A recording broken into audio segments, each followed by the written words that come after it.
Signori nella pallida dolce di rimpettaia del quinto piano, non v'è una notte ch'io non sogni Napoli, e son 20 anni che ne sto lontano.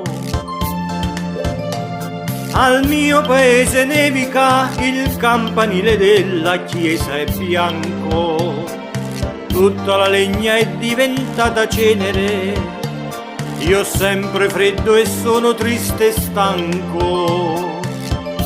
Amore mio, non ti ricordi che nel dirmi addio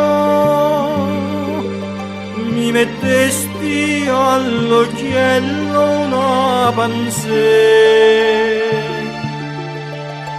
e mi dicesti con la voce tremula, non ti scordar di me.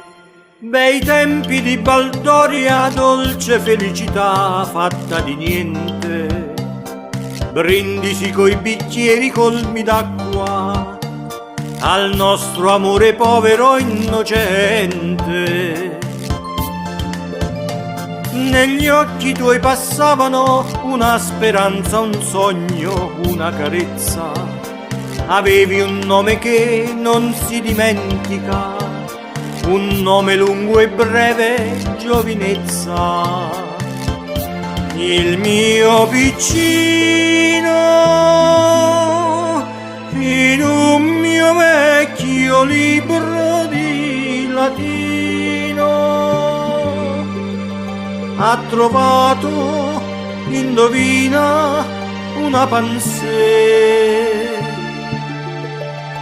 perché negli occhi mi spuntò una lacrima, chissà, chissà perché. E gli anni e i giorni passano uguali e grigi con monotonia, le nostre foglie più non rinverdiscono, signorinella, che malinconia. Tu innamorata e pallida, più non ricami innanzi al tuo telaio. Io qui son diventato il buon Don Cesare, porto il mantello a ruota e fo il notaio. Lenta e lontana, mentre ti penso, suona la campana della piccola chiesa del Gesù. E nevica, vedessi come nevica,